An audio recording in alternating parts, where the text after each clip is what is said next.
बिस्मिल्लाहिर्रहमानिर्रहीम। अस्सलाम वालेकुम सामीन और नाज़रीन। दोस्तों, आज इस वीडियो में जिक्र करेंगे कि ख्वाब में आग को पूजना अगर देखें तो इसकी ताबीर क्या है।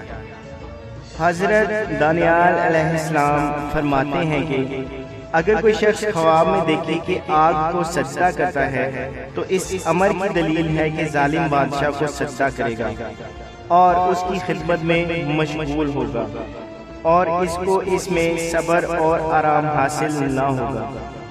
अगर देखें कि तंदूर या आग या चिराग को सजदा करता है तो दलील है कि औरतों की खिदमत में मशगूल होगा। और अगर देखें कि आग को पूजता है और बोसा देता है तो दलील है कि बादशाह का मुखबर होगा।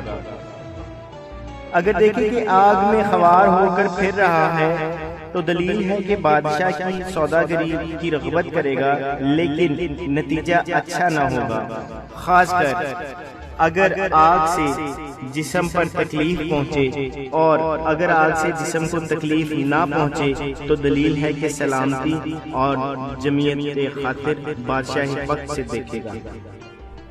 अगर ख्वाब में आग के अंदर चला जाए तो दलील है कि बादशाह से उसी कदर फायदा उठाएगा।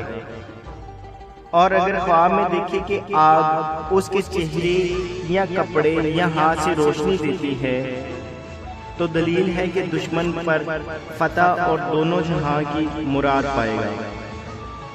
हजरत इस्माइल अशद रहमतुल्लाह ताला अलैह फरमाते हैं कि अगर कोई शख्स ख्वाब में देखे कि आग को पूजता है तो दलील है कि शाही बाजदारी करेगा।